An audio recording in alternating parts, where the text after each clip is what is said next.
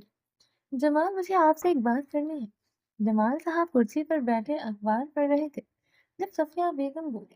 ہاں کہوں، کیا بات ہے؟ کیوں نہ ہم گاؤں سے اپنی ساری زمین بیچ کر شہر شفٹ ہو جائیں؟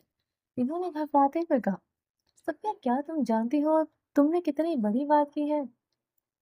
جمال صاحب اخبار ایک سائڈ پر رکھ کر بولے۔ میں جانتی ہوں جمال، لیکن یہاں جو حالات ہیں مجھے نہیں لگتا کبھی ٹھیک ہوں گے۔ مریم کا اغوا ہونا بھی تو کوئی چھوٹی بات نہیں تھی، اوپر سے وہ اپنا دماغی توازن ہی کھونے لگی ہے۔ ہم تو اپنی زندگی گزار چکے ہیں، اب ہمیں صرف اپنی اولاد کے بارے میں سوچنا چاہیے۔ وہ ایک ہی بار میں اپنے دل میں چھپی تمام بات کہہ گئے۔ جمال صاحب کچھ دیر خاموش رہنے کے بعد بولے۔ اور ارسم کا کیا؟ وہ اس کا شوہر ہے، اسے چھوڑ کر مریم ہمارے ساتھ کیسے چلی جائے گی؟ آپ کمال بھائی کو منا لیں، وہ بھی سب بیچ کر ہمارے ساتھ شہر چلے، ہم سب کی پریشانیاں ختم ہو جائیں گی۔ اور اگر اس شخص نے وہاں بھی مریم کا پیچھا نہ چھوڑا تو؟ جمال صاحب نے سوال کیا۔ اللہ سب کرم کرے گا، مجھے پورا یقین ہے رب کہ وہ ہمارے دن پہلے جیسے کر دے گا۔ آمین، جمال صاحب نے کہا۔ یہ کوئی معمولی بات نہیں ہے، پھر بھی میں کمال سے بات کروں گا۔ اگر وہ مان گیا تو میں بھی اس بات سے متفق ہوں گا۔ اگر اس نے انکار کیا تو تم دوبارہ اس بات کا ذکر نہیں کرو گے۔ ٹھیک ہے، آپ کمال بھائی سے بات کر کے دیکھیں، صفیہ نے جواب دیا۔ کمال، میری بات سنو۔ کمال صاحب دردانہ بیگم کے ساتھ بیٹھے تھے جب جمال صاحب نے آواز لگائی۔ بھائی جان بلا رہے ہیں۔ دردانہ بیگم کو کہتے ہوئے وہ اٹھ کر باہر آئے۔ جی بھائی جان، یہاں میرے پاس بیٹھو۔ انہوں نے اپنے ساتھ والی کرسی اشارہ کیا۔ کمال صاحب وہاں بیٹھے۔ بولے بھائی جان، کیا بات ہے؟ آپ کچھ پریشان دکھائی دے رہے ہیں۔ بات دراصل یہ ہے کہ یہاں اب ہمارا رہنا مشکل سا ہوتا جا رہا ہے۔ مریم اور ارسم پر جو مصیبتیں آن پڑی ہیں وہ اب بھی ان کا پیچھا نہیں چھوڑ رہے ہیں، اور پچھلے دنوں شہزادی کا سیڑھیوں سے گر جانا بھی محض حادثہ نہ تھا۔ وہ خاموش ہوتے ہوئے جی جی بھائی جان بات مکمل کر صفیہ کہہ رہی تھی کہ اگر ہم اپنی زمینیں بیچ کر شہر میں شفٹ ہو جائیں تو کیا ہم پر سے یہ مصیبتیں ٹل جائیں گی؟ کیا؟ لیکن بھائی جان ہم اپنے آباء و اجداد کی جگہ چھوڑ کر کیسے کہیں اور چلے جائیں؟ کمال صاحب کو حیرت کا جھٹکا لگا۔ یہی بات میں نے اس سے کی ہے، لیکن اگر یہاں رہنے سے ہمارے بچوں کا مستقبل تباہ ہوتا ہے تو کیا فائدہ یہاں رہنے کا؟ ایک وہ شخص ہے جو نہ جانے کیوں ہمارے بچوں کی خوشیوں کے پیچھے ہاتھ دھو کر لگ پڑا ہے۔ جمال صاحب نے شدید پریشانی سے کہا، بھائی جان ہم یہاں پیدا ہوئے ہیں، یہاں ہوش سنبھالا، جوان ہوئے، ساری عمر ہم نے یہاں گزاری ہے۔ اس گاؤں کو چھوڑنا جسم سے روح نکالنے کے برابر ہوگا۔ لیکن اگر ہماری اولاد کے مستقبل کی بات کرتے ہیں تو آپ ٹھیک کہہ رہے ہیں، مطلب تم راضی ہو؟ جمال صاحب نے حیرت سے پوچھا۔ ابھی میرا دل مطمئن نہیں ہے، میں آپ کو سوچ کر جواب دوں گا۔ کمال صاحب نے پریشانی سے ماتھے پر ہاتھ رکھا۔ ٹھیک ہے، سوچ لو۔ جمال صاحب وہاں سے اٹھ گئے۔ راہیل پچھلے ایک ہفتے سے تاک میں تھا کہ کب مریم ارسم کو اکیلا چھوڑے اور وہ ارسم کا کام تمام کرے، لیکن اسے موقع نہیں مل رہا تھا۔ خالہ جان شام کے وقت اس کے صحن میں کھڑی ہو کر دردانہ بیگم کو اونچی آواز میں پکارا۔ ہاں راہیل بولو۔ وہ اپنے کمرے سے نکل کر بولی، خالہ جان میں شہر جا رہا ہوں، کچھ منگوانا ہے تو بتا دے۔ وہ جان بوجھ کر اونچا بول رہا تھا تاکہ اس کی آواز مریم تک پہنچ سکے۔ نہیں ابھی تو کچھ نہیں منگوانا، جب منگوانا ہوگا تو کہہ دوں گی۔ ٹھیک ہے، میں رات تک گھر آ جاؤں گا۔ ٹھیک ہے، اللہ نگہبان۔ دردانہ بیگم بول کر واپس کمرے میں آ گئی۔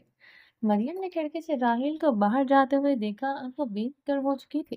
جب راہیل گھر نہیں ہوتا تھا تب مریم اپنے کام وغیرہ کر لیتی تھی۔ مریم کمرے سے باہر آئی اور بے فکری سے پھرنے لگی۔ راہیل گاڑی گاؤں میں ہی پھر رہا تھا۔ وہ بس اندھیرا ہونے کا انتظار کر رہا تھا تاکہ اپنا کام آسانی سے کر سکے۔ 1 گھنٹے تک اندھیرا چھا چکا تھا۔ راہیل گاڑی کو حویلی سے کافی دور کھڑا کر کے حویلی کی طرف چلنے لگا۔ حویلی کی باہری چھوٹی دیواروں سے وہ چھت پر چڑھا۔ چپکے سے سیڑھیاں اترتا ہوا نیچے آیا۔ مریم کچن میں کھانے کے برتن سمیٹ رہی تھی۔ وہ سیڑھیوں کے ساتھ والے کمرے میں داخل ہوا اور بجلی کا سوئچ اٹھایا۔ اچانک پورے گھر کی لائٹ چلی گئی۔ جانے پر مریم حیران ہوئی۔ چچی جان، وہ کچن سے باہر نکلی۔ چچی جان مجھے کوئی ٹارچ دے دے، میں نے ارسم کے کمرے میں جانا ہے۔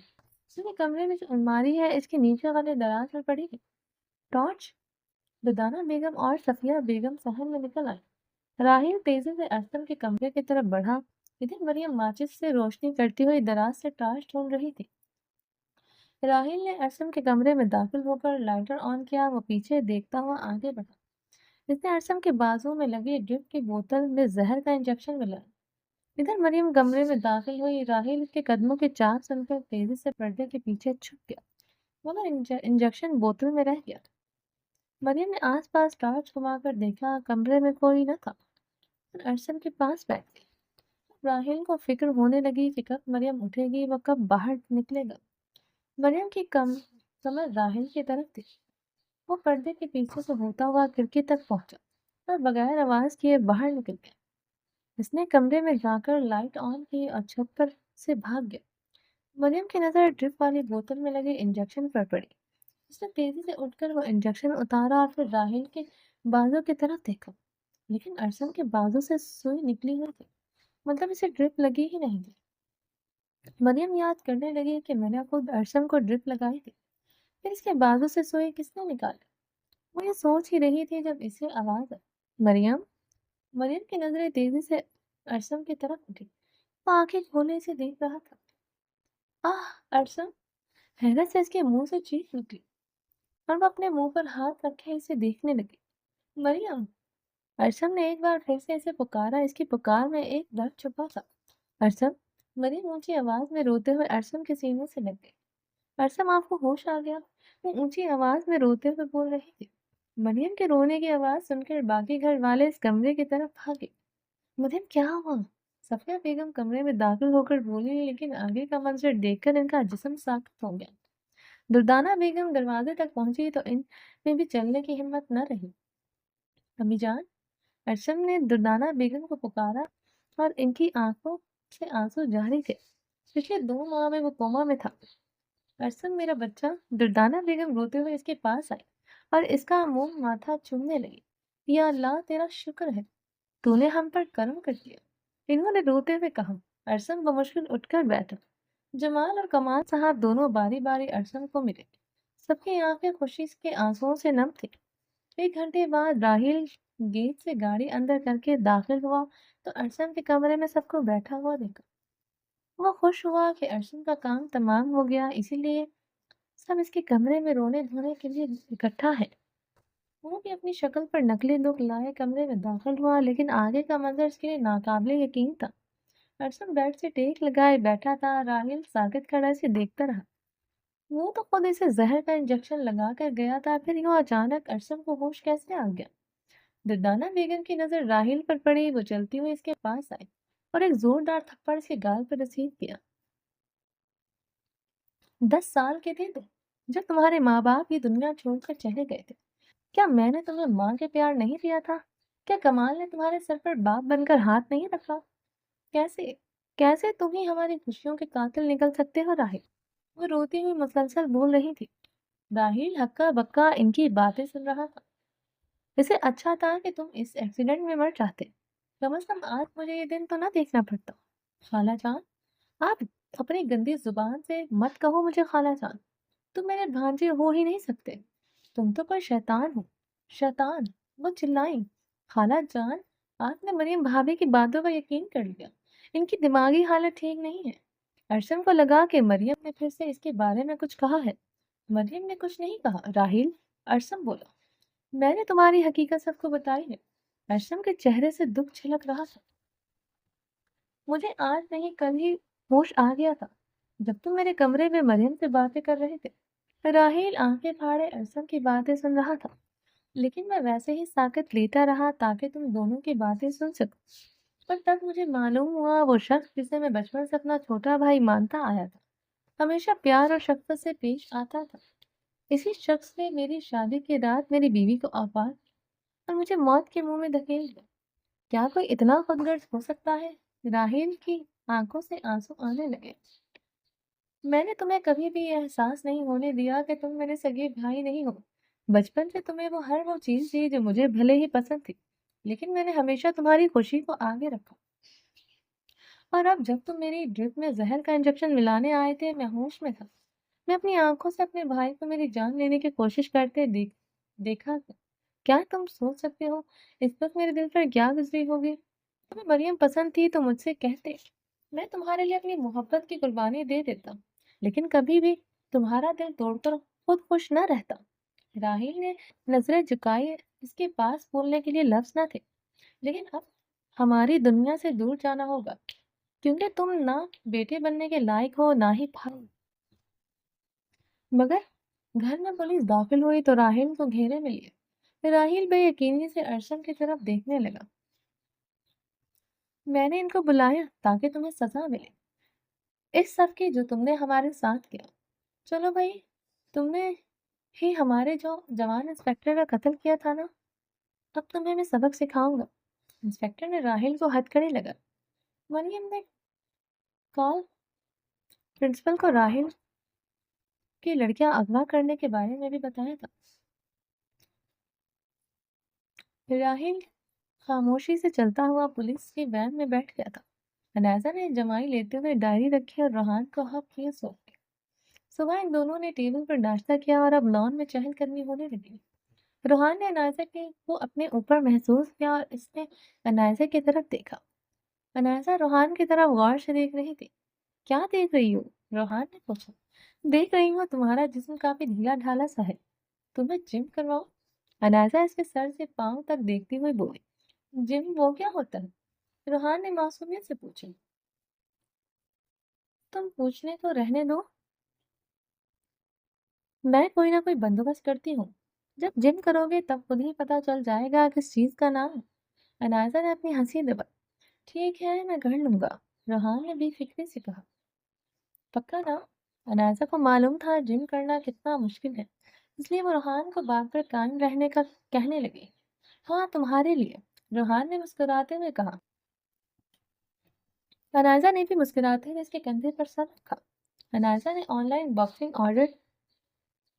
آرڈر کی جو دوپہر کے وقت گھر پہنچ چکا تھا۔ اس نے شفیق سے ایک کمرہ خالی کروا کے باکسنگ سیٹ کروائی۔ روحان کو کمرے میں بلانے کے لیے آئی۔ چلو آج تمہاری پریکٹس ہے، اس کا ہاتھ پکڑ کر کھینچنے لگی۔ پریکٹس؟ لیکن کس چیز کی؟ روحان نے حیرت سے پوچھا۔ تمہاری باڈی بنے کوئی میرے شوہر میں بھی دم آئی، وہ ہنستے ہوئے بولی تھی۔ روحان خوشی سے اٹھا اور اس کے ساتھ چلنے لگا۔ انائزہ اسے کمرے میں لے آئی تھی۔ یہ کیا ہے؟ روحان نے دیکھ کر پوچھا۔ یہ باکسنگ ہے، انائزہ نے جواب دیا۔ اسے کیا کرتے ہیں؟ ابھی بتاتی ہو، تم اس پر پنچ مارو گے نا؟ اچھا اتنا آسان ہے تو یہ بھی کر لیتا ہوں۔ ہاں ہاں کرو، انائزہ اپنی ہنسی کنٹرول کرتے ہوئے بولی۔ روحان نے باکسنگ پر ایک پنچ جس کا اس پر کوئی اثر نہ ہوا۔ روحان سر کھجاتے ہوئے اس عجیب چیز کو دیکھنے لگا۔ اس کو یوں دیکھ کر انائزہ کا قہقہ لگا۔ میں نہیں کروں گا۔ روحان انائزہ کے ہنسنے پر خفا ہوا۔ ارے ارے، اچھا آپ نہیں ہنستی، اوکے، یہ گلوز پہنو اور پھر سے ٹرائی کرو۔ روحان نے وہ ریڈ کلر کے گلوز انائزہ سے پکڑ کر پہنے۔ اس بار روحان نے زوردار پنچ مارا تو باکسنگ نے کافی حد تک حرکت کی۔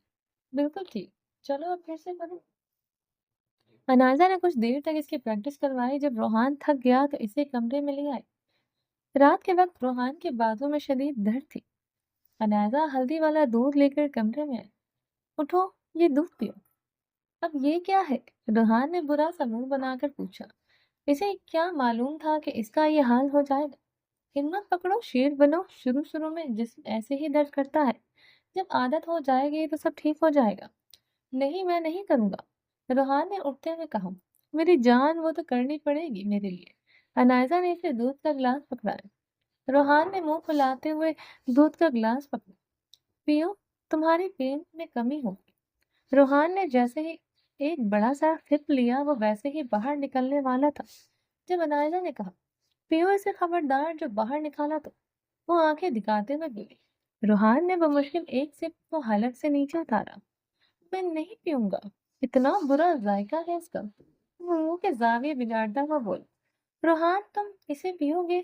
ابھی چلو، جلدی سے کرو۔ نہیں پیوں گا، روحان میں ناراض ہو جاؤں گی۔ انائزہ نے ناراض ہونے کے ڈر سے اس نے گلاس کو منہ سے لگایا اور ایک ہی سانس میں دودھ پی گیا۔ انائزہ کو اس وقت روحان پر بہت پیار آ رہا تھا، وہ اس کی خاطر کیا کچھ کرنے کو تیار تھا۔ انائزہ اور روحان سکون کی نیند سو رہے تھے جب آہستہ سے ان کے کمرے کا دروازہ کھلا۔ گلاس ہال سے آتے ہی چاند کی روشنی میں اس شخص کا سایہ انائزہ کے جسم پر پڑ رہا تھا۔ سیاہ لباس، چہرے پر سیاہ ہوڈی لیے، اس کے صرف ہونٹ ہی دکھائی دیے۔ سیاہ جیکٹ کے پاکٹ سے اس نے تیز دھار والا خنجر نکال کر دونوں ہاتھوں میں مضبوطی سے پکڑا۔ انائزہ نے دھیرے سے آنکھیں کھولی اور اسی وقت اس شخص نے اس کے پیٹ میں خنجر گاڑ دی۔ وہ ایک چیخ کے ساتھ اٹھی تھی۔ انائزہ کیا ہوا؟ اسی چیخ سے روحان کی آنکھ کھلی، اس نے جلدی سے لائٹ آن کی۔ انائزہ نے یقینی سے اپنے پیٹ کو ہاتھوں سے ٹٹول رہی تھی، کبھی وہ آس پاس دیکھ رہی۔ انائزہ بتاؤ کیا ہوا؟ روحان نے ایک بار پھر سے پریشانی سے پوچھا۔ روحان، وہ شدید گھبرائی ہوئی تھی۔ ہاں بولو کیا ہوا؟ روحان نے اس کا رخ اپنی طرف کیا۔ روحان، مجھے بہت برا خوف آیا۔ اس کے چہرے پر خوف روحان دیکھ سکتا تھا۔ روحان نے اسے سینے سے لگایا اور پریشان ہونے لگا۔ کچھ نہیں ہوا، وہ خوف تھا، بھول جاؤ، اس نے تسلی دی۔ انائزہ نے روحان کا کندھا مضبوطی سے پکڑا ہوا تھا، جیسے اسے ابھی بھی ڈیول کے آ جانے کا خوف تھا۔ چلو سو جاؤ اب۔ روحان نے نرمی سے اسے لٹایا اور خود بھی اس کے کمفرٹر میں لیٹ گیا۔ انائزہ نے روحان کے سینے میں چہرہ چھپا دیا، لیکن خوف ابھی بھی اس پر طاری تھا۔ صبح انائزہ نے پریشانی سے ناشتہ بھی نہیں کیا تھا۔ وہ لان میں بیٹھی پھولوں کو دیکھ رہی تھی جب روحان اس کے پاس آیا۔ کچھ دیر وہ خاموشی سے اسے دیکھتا رہا۔ جب انائزہ نے اس سے کوئی بات نہ کی تو روحان خود بول پڑا۔ خاموش کیوں ہو؟ روحان نے آہستگی سے پوچھا۔